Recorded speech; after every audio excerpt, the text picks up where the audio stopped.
Cuman kalau sekarang ini kayak merasakan, oh ya di rumah ini emang ada banyak, di belakang dekat kulkas itu ada.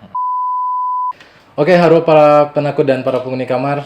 Selamat datang di konten terbaru sedikit horor banyak takutnya, yaitu SHBT bercerita. Oke. Di konten perdana ini, Baik takut. di episode perdana kita telah mendatangkan salah satu narasumber yang sudah berada di samping saya dari Wonosari, Thomas? Dari Wonosari. Dari Wonosari, asli Wonosari. Enggak, Deng. Kalau asli itu lahir apa tempat tinggal? Apa ya? Lahir kayaknya. Lahir aku Jawa Barat. Oh, tapi lama di sana kan? Dari SD kelas 5 aku di Wonosari. Sudah termasuk udah bisa dibilang orang Wonosari udah. Jadi ini narasumbernya udah datang, dia akan menceritakan. Tadi sebelum kita tag udah ngasih sedikit kisi-kisi ceritanya dan lumayan juga. Apalagi buat kalian yang kan pasti banyak orang yang penasaran sama yang model-model kayak Mas nih. Gimana prosesnya kok bisa kayak gitu?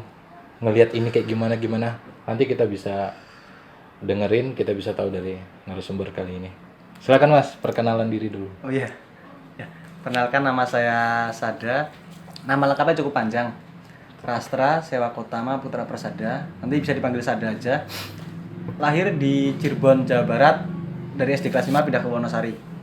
Dengan orang tua semuanya, keluarga pindah semua Wonosari. Oh, semua berarti di Wonosari sampai sekarang? Iya, sampai sekarang Wonosari. Oke, ini yang aku cukup bingung mau nanggepin ini apa ya? Aku cukup deg-degan juga Mas. Pertama kali in frame kamera kayak gini. Nah, ini model kisah seperti coba pertama kira-kira yang mau Mas kisahkan ke teman-teman di sini para penakut sama para penghuni kamar apa kira-kira? Apa ya? Banyak sih Mas pengalamannya. Tapi pengalamannya itu enggak secara enggak secara nyata, enggak secara mata kasar saya melihat. Heeh. Cuman kalau sekarang ini kayak merasakan, oh ya di rumah ini emang ada banyak, di belakang dekat kulkas itu ada, kan jadi keceplosan. Gak apa-apa. Nah, apa namanya? Secara rasa sih akhirnya bermain dengan hatinya. Ketika kamu bisa hatimu udah klik, yakin ya udah, emang di situ ada nanti. Dan itu pelatihnya lama prosesnya, lumayan. Oh, oke. Berarti ini adalah tentang gimana ya? Oh, jadi untuk teman-teman para penghuni kamar dan para penakut ini bukan kayak cerita mistis, cerita pengalaman horor kayak kita nongkrong-nongkrong cerita hantu, bukan. Ternyata ini adalah seperti apa ya? Cerita hati. Cerita hati. Berarti bisa dibilang mungkin untuk orang awam bilangnya orang yang bisa melihat atau bisa merasakan sesuatu kayak gitu lah ya. Lebih tepatnya merasakan sih, aku nggak mau bilang bisa ngelihat, soalnya takut ditanya-tanyain. Bisa merasakan aja. Pasti banyak yang nanya ya. Iya. Ini orang yang bisa merasakan. Oke. Mungkin untuk awalnya gimana? Apakah memang dari dasar keturunan? Biasanya kan gitu banyak tuh, dari dasar keturunan atau dilatihkah atau ketidaksengajaan? Ini lucu bang, nggak lucu bang sih, pokoknya lucu kayak wah, mau ngomong kasar kan jadi nggak boleh. Nggak apa-apa. Jadi itu udah zaman dulu banget Mas, kayak aku sering merasakan, aku kayak merasakan, iya aku ngeliat ini nih, aku ngeliat ini nih. Cuman setelah aku kuliah agak lama, setelah aku mau KKN kenal dengan salah satu dosen pembimbing KKN. Halo Mas, nek kowe nonton aja nesu ya. Halo Dengan Mas. salah satu dosen pembimbing KKN, dia pernah ngomong gini. Jadi kamu kan enak dah. Tapi dia ngomong bahasa Jawa ya, nggak translate Indonesia. Jadi kamu tuh enak dah. Lah kenapa? Kan kamu nggak pernah ngeliat yang setan-setan secara langsung tuh. Langsung aku kayak dek. Terus yang kemarin tak lihat apa? Aku gila apa ya ngeliat-ngeliat kayak gitu kok jebul ternyata nggak ada. Ternyata bukan. Dan tapi setelah aku ngaji, setelah aku mulai proses ya lelah aku lah beda dari yang lain. Aku sempat ngontrak dulu di daerah Pamungkas, Jakal KM 14 itu. KM 14. Aku habis dari Kuliah mana, Pak? Aku kuliah UI, psikologi. Atas ya? Atas. Wih, atas. Aku habis dari warung sate Mbah Ganis sama teman-temanku makan, balik ke rumah kok aku ngeliat temanku lagi di balkon. Heeh. Orang itu pace, gemuk botak. Dia gini ngeliatnya. Kan nengok ke bawah. Tapi posisi duduk karena balkonnya nggak begitu luas. 2 lantai. Iya, kontrakan 2 lantai. Ya gini, set. Aku langsung ngomong ke temanku refleks kan dengan bahasa Jawa. Oh kayak butone ning dhuwur. Buto tuh temanku karena gede banget, aku tak bilang Buto sama kamu 2 kalinya. Iya, gede dia. banget tuh Gede berarti. banget asli. Oh, Butonya yang dhuwur. Yaudah, aku pamit sama temenku yang nganter pakai mobil, aku naik ke atas. Set, naik ke atas, temenku lagi nge-game. Si Buto itu. Heeh. Anjir. Loh, Mas. Karena panggilnya Bang. Bang, kamu dari di sini, Po? Iya. Ngapu sih. Kamu dari kapan di sini? Aku udah dari maghrib. Itu udah sekitar jam 11. Dari maghrib kamu game? Iya. Nggak kemana-mana? Nggak, paling kencing. Aku duduk belakang. Setan kau. Kan tuh emang ada kursi di balkon. Aku langsung nyamperin. Kamu ya. Lalu samperin ke situ. Aku sebenarnya penakut. Cuman denialku, penolakan biar aku nggak takut tuh, aku maki-maki. Wujudnya mungkin pas aku ngeliat, pas aku ngerasain, aku pasti maki-maki biar aku nggak takut. Ini setelah yang kejadian ini setelah mendalami Setelah kayak mendalami. gitu, setelah mendalami. Tapi aku masih minum.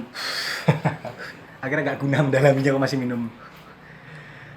Kalau awal mula mendalami itu ada kejadian di rumah sih, yang tadi aku ceritain ke Mas Bobi itu. Triggernya tuh apa kira-kira di awalnya? Yaitu bapakku dapat, ada orang nggak suka, kira dapat kiriman parcel yang nggak enak, yang bikin opnam paginya. Akhirnya aku mikir, ini bapakku dikirimin orang parcel kan, ini kita parcel aja ya. Dikirimin parcel sama orang yang nggak suka, dan ini nggak bakal berhenti sebelum bapakku nggak ada mungkin. Terus siapa yang mau ngejagain? Posisi itu aku masih minum, cewek, make. Aku make. Mungkin buat ini baru tahu semuanya, pun baru tahu kayaknya. Aku make. Aku mikir siapa nanti ya? Siapa tahu minggu depan bapakku bul nggak ada kan? Masa ya aku sholat malamnya habis minum? Kan nggak lucu. Akhirnya udahlah. Aku coba stop itu aku stop pertama 3 bulan. Aku mulai wiritan tapi belum ngaji. Aku wiritan karena dikasih sama masku itu yang dosen KKN. Wiritan tapi ya masih minum itu. Tapi udah bukan mulai bisa sih. Udah mulai dipercaya mungkin sama Gusti Allah buat yaudahlah kamu bisa ngerasain lah. Ya udah kira mulai ngerasain. Itu yang bapaknya Mas kiriman pertama. Pertama Kali. Yang kedua belum lama ini untungnya ketolak. Tapi itu nanti arusnya panjang. Ceritanya panjang. Dapat kirimannya belum lama. Nah, itu tadi dari mana? Kiriman parcel itu ya? Iya, parcel. Kira aku dipercaya udah. Dipercaya, mungkin bisa merasakan lah. Akhirnya mulai ngelatih terus, aku mikir, ya udahlah daripada aku kayak gini terus kasarnya setengah-setengah. Aku wiritan iya, bersolawat, aku minum juga iya. Akhirnya kan nggak bisa dibilang nggak guna, karena ketika kamu minum udah 40 hari udah hilang amal ibadah, dosa nggak ada yang kepake. Akhirnya aku berhenti, udah aku mulai menekuni lelaku ini sampai pada saat bulan puasa tahun kemarin aku benar-benar mulai ngaji jadi santri. 2019 kemarin? Iya, ngaji jadi santri. Iya, 2019 kemarin aku mulai awal puasa sampai sampai sekarang ini ngaji jadi santri. Berarti bisa dibilang sekarang udah sekitar setahunan, hampir setahunan ya? Setahunan aku ngaji, aku nggak minum, aku nggak makan, aku nggak cewek. Dalam ini berhenti semua total. Dan akhirnya setelah mempelajari itu, mendalami hal-hal yang seperti itu, apa yang dirasakan sekarang gitu Mas? Yang dirasakan sekarang ini merinding bagian belakangku. Iya, mulai aku lelaku ini tuh apa ya namanya? Kayak belakang punggungku ini dua titik sisi ini sama sini. Kayak kadang suka geringgingan. Geringgingan itu apa ya? Kesemutan gitu. Ya. Aku tanya temanku dokter, aku pikirnya penyakit kan, ngeri juga kan, masa iya masih muda penyakitnya parah kan, bisa kesemutan 2 titik gini. Mulai kapan? Itu mulai berapa bulan aku setelah ngaji. Nah, itu aku mulai ngerasa ini kok penyakit kayaknya enggak deh. Soalnya aku tanya temanku yang dokter, bukan penyakit, kamu nggak ada keluhan gula tinggi apa, nggak ada kan, aman semua. Tapi akhirnya aku mulai niteni. Kalau ilmu jahit itu kan ilmu titen sebenarnya. Apa titen itu, itu menandai. Dulu itu sebenarnya gini. Oke. Berarti ciri-cirinya ketika akan kejadian pasti akan sama kayak kemarin, gini. Nah, itu namanya ilmu titen. Menurutku ya, nanti kalau yang salah dikoreksi nggak apa-apa. Ini menurutku kayak gitu. Kalau ilmu titen, aku niteni. Ini geringgingan ketika aku sholat, ketika aku wiritan. Karena ketika aku wiritan, aku membaca doa, baca sholawat, ada energi yang keluar. Berarti ada bentrokan energi. Berarti sekitarku ada sesuatu, ada setan kasarannya kan. Berarti ketika aku di sini geringgingan, berarti bisa disimpulkan di sini ada Setan. Oke. Sekarang geringgingan. Iya, dari tadi awal masuk studio. Tapi bukannya yang mungkin orang-orang yang bisa disebut kayak Mas Ade ini pasti itu kayak ada membawa magnet gitu kan memang dengan sesuatu yang lain. Iya. Dan aku di antara santri-santri Gusnya yang baru, aku yang paling sering dideketin setan arwah. Alasannya kenapa tuh kira-kira? Karena gini, mungkin kalau ada yang nonton, ada yang bisa ngelihat aura, kebuka mata batinnya, silakan dicek sendiri. Ketika kamu wiritan, ketika kamu bersolawat baca doa, badan tuh nyala mas. Aura. Badan tuh energimu keluar. Jadi ketika aku sholat malam, itu bagi si setan yang posisi sana gelap, itu Mengganggu. ada titik terang. Akhirnya buat si setan penasaran, ini apa sih terang-terang. Mulai ngedekat, akhirnya makanya sini mulai geringan, kebuka-buka, merinding. Nah, Gusku itu selalu mengajari wiritan itu nggak cuma saat sholat atau setelah sholat, tapi sewaktu-waktu dalam hati. Nah, akhirnya ketika aku wiritan sampai, kan masih nggak tahu kan kalau aku sekarang wiritan apa enggak. Nggak tahu. Nah, badanku itu kadang kalau misalnya wiritan katanya sih nyala. Nah, itu yang ngebuat banyak yang dekat. Pernah suatu ketika aku balik dari Jogja. Iya, aku dari Jogja ke Wonosari. Itu jam 9 malam. Itu kayak apa ya? Kayak orang goblok, pas kayak orang gila kalau cerita gini. Jadi nyampe Patruk itu kan ada jalan Pengkolan tuh. Iya, benar. Yang apa sih jembatan apa ya, Kalipentung. Kalipentung. Kan itu sekarang yang ngambilnya kiri tuh. Aku masuk Kalipentung itu langsung kayak dingin banget. Aduh tuh sepi banget lagi. Pada sudah jam 10 malam. Dingin banget. Padahal sebelumnya dari Jogja sampai atas Patruk yang Kalipentung itu dinginnya biasa. Saya kayak dingin banget, anjing apaan nih ya. Beda lah ya. Beda. Nah, habis itu lewat lagi jalan, terus aku ngelewatin daerah mana Putat atau mana kayak tabrak lagi. Lebih dingin lagi. Waduh, nggak beres kan. Semakin kencang lah si motor Vario itu. Sendiri saya pakai Vario. Semakin kencang motor Vario sampai Bunder akhirnya. Bunder masuk dingin. Dingin banget, lebih dingin dari yang sebelumnya di Bunder itu. Yang di jembatan itu lebih dingin. Nah, akhirnya mulai hilang dinginnya itu nyampe daerah Gading. Mulai normal hal biasa. Malah jaketku langsung panas banget. Malah jadi panas. Badanku panas, jaketku panas. Akhirnya aku sampai nggak keringetan. Oh, tapi ngerasa panas ya? Orang megangku panas, kayak orang demam. Akhirnya aku sampai tempat temanku, kan aku langsung balik ke rumah. Sampai tempat temanku aku copot jaket, aku cari angin. Soalnya panas banget rasanya. Nah, mulai dari situ ternyata ada seseorang, dulunya dia seseorang, sekarang bukan seseorang lagi. Nempel. Mengikuti Nempel, katanya suka minta dipeluk. Gimana cara meluk setan? cewek Asli. dari Jelek tapi. dari pas masuk itu ya berarti. Nah, ternyata dia itu korban kecelakaan di Kalipentung. Oh. Zaman dulu itu ada bis masuk jurang. Salah satu korbannya cewek. Nah, itu ternyata dia nggak tahu suka sama aku apa suka sama auraku, nggak tahu. Dia ternyata suka. Ada dosen temanku yang bisa ngeliat, karena kan aku dekat juga sama dosen UGM, ada dosen UGM fakultas apa itu, aku dekat, ngomong, kamu kesini bawa teman banyak ya? Nggak tahu awan. Lah siapa aja? Disebutin. Cewek ini cantik, 2 bapak-bapak, 1 ada kayak barang muterin badanmu, 1 lagi jelek tapi di depan ruangan dosen. Oh, udah nggak apa-apa kalau yang cantik kan yang bapak yang simbah-simbah. Ini yang jelek siapa kan? Ternyata itu. Ternyata yang itu yang ikut itu. Iya, yang ikut dan ternyata suka. Saya bayangin mas, perasaanmu disukain sama roh. Aku keluar sama temanku cewek di mobil, temanku cewek dijambak sama pinggangnya sebelah kanan dijepit. Padahal nggak ada orang. Nggak ada orang. Nah, kan? Cemburu. Iya. Setannya cemburu, yang nyatanya nggak ada. Setannya cemburu. Itu tahu dia korban kecelakaan segala macam, si sosok itu memberitahu. Nggak memberitahu, tapi pas kerasa lewat batin. Iya, aku pas wiritan malam, sholat malam itu aku ditemuin. Mungkin kalau orang bilang itu yang ngomong, cuman aku sampai sekarang pun nggak pernah tahu pastinya, karena dia nggak pernah bilang kalau aku yang ngomong kamu. Itu 3 hari berlalu cantik itu kayak pakaian orang nikah. Di mimpi? Di wiritan. Oh, di wiritan. Merem tapi sadar. Itu dia set keluar senyum. Mas, itu secantik-cantiknya Angelina Jolie kalah sama dia mas.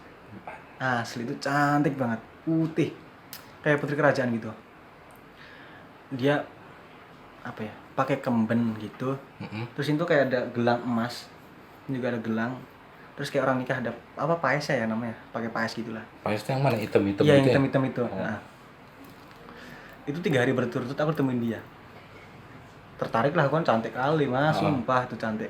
Hari keempat, terus lah kok mukanya, maaf ya, bukan ya hancur sih, bilang hancur, cuman rata-rata yang aku sering lihat kalau Kunti itu dia gini. Kalau itu Ya sama dia gini, sama. cuman mukanya hancur gitu karena korban kecelakaan. Waduh kan. tetap senyum juga. Tetap senyum juga, kurang ajar kan, nggak sadar diri dia. Senyum, aku mikir gini, mungkin kemarin yang cantik itu wujud aslinya seperti ini. Ya udahlah. Terus ada yang bilang akhirnya, yang si dosenku itu aku punya teman, dia punya dosen, apa itu sebutannya? Dosennya teman. Dosennya temanku itu ngomong, yang ini itu yang ngomong kamu, yang cantik. Yang hancur, yang jelek ini, maaf ya, yang hancur jelek ini itu yang suka sama kamu, ngikutin, dan dia cemburuan. Aku tanya ke ibu itu, kan ibu, terus saya harus gimana bu? Dia minta dipeluk dak. Gimana caranya? Aku mau refleks tapi ke dosen kan, tapi kok minta dipeluk. Ya akhirnya ya udah, karena aku selama dia dekat pasti ada satu sisi badan yang berat. Ya denial lah mas, nolak lah mas, nggak enak ya, tahu berat sendiri badan gini kan. Tadi lagi gelendotan. Sampai itu kejadiannya kapan? Itu udah tahun kemarin, mungkin bulan September, Oktober lah, September kayaknya. Dan masih sampai sekarang udah hilang. Oh, kira masih ikut. Soalnya udah antar pulang. Ke sana lagi, balik ke sana. Aku nggak tahu, aku rasanya udahlah tak antar pulang aja yuk. Pas aku balik ke Wonosari, aku ngebatin, turun rumahmu sini, nggak usah ikut-ikut. Yaudah, habis itu besoknya aku fotoin badanku, aku kirim ke dosen itu. Udah nggak ada. Oh ya udah aman. Akhirnya dia nurut mau pulang kan. Kalau nggak mau pulang nanti istriku piye sesuk. Ceritanya lucu dan aneh sih mas. Aku sebenarnya penakut. Cuman denialku aku maki-maki. Pernah tuh, aku sama temanku di rumah. Aku dulu sempat punya rumah di asrama polisi karena bapakku polisi. Di asrama Pingit, Jetis, Pingit. Itu rumah tuh emang udah gak ditempatin 6 tahun. Bayangin aja, rumah, gini tak kasih tahu ya. Ketika sebuah ruangan atau rumah nggak ditempatin selama 1 minggu, itu pasti udah ada yang ganti nempatin, yang nunggu. Ini selama 6 tahun. Bayangin 6 tahun di sini udah kayak numpuk kayak asrama gitu kan, akhirnya ada barak.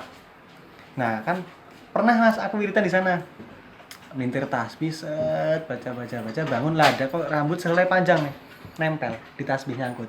Tiba-tiba nyangkut di tasbih. Iya, ini rambut siapa panjang? Sedangkan rambut orang rumahku kan cuma bertiga, aku, temanku sama adekku. Rambutnya pendek semua. Mamaku baru seminggu yang lalu dari sini. Kan nggak mungkin udah aku sapu segala macam kan. Iya. Udahlah, aku simpen aja, paling rontok rambutnya Simbah kan. Nenek-nenek. Aku sambil sama temanku ngomong, tahu gitu kan kulus-elus palanya kalau di paha kan. Kayak gini tiduran di pahanya, aku ditasbih rambutnya. Nah, terus selang 2 hari mas, itu dari siang, aku bangun siang. Kan tuh aku udah tinggal skripsi aja. Aku bangun siang, ada gumpalan rambut di apa ya? Di jalan gini lah, di jalan rumahku. Gumpalan. Gumpalan. Kayak rambut Simbah habis sisiran rotok. Akhirnya kan disisirnya tuh nempel terus buang. Itu kayak gumpalan gitu bentuknya. Aku dimin. Bodoh amat lah, rambut siapa sih? Akhirnya temanku bangun tuh pas jam asar. Ngelihat. Iya, ngeliat, ini rambut siapa dah? Enggak tahu. Pegang terus rambut nyata. Bentuknya itu loh, kenapa harus dengan posisi kain kafan dan dibuntel atasnya? Aku segan. Lebih ke segan. Segan ketika aku didatangi dengan orang yang niat, setan yang niat.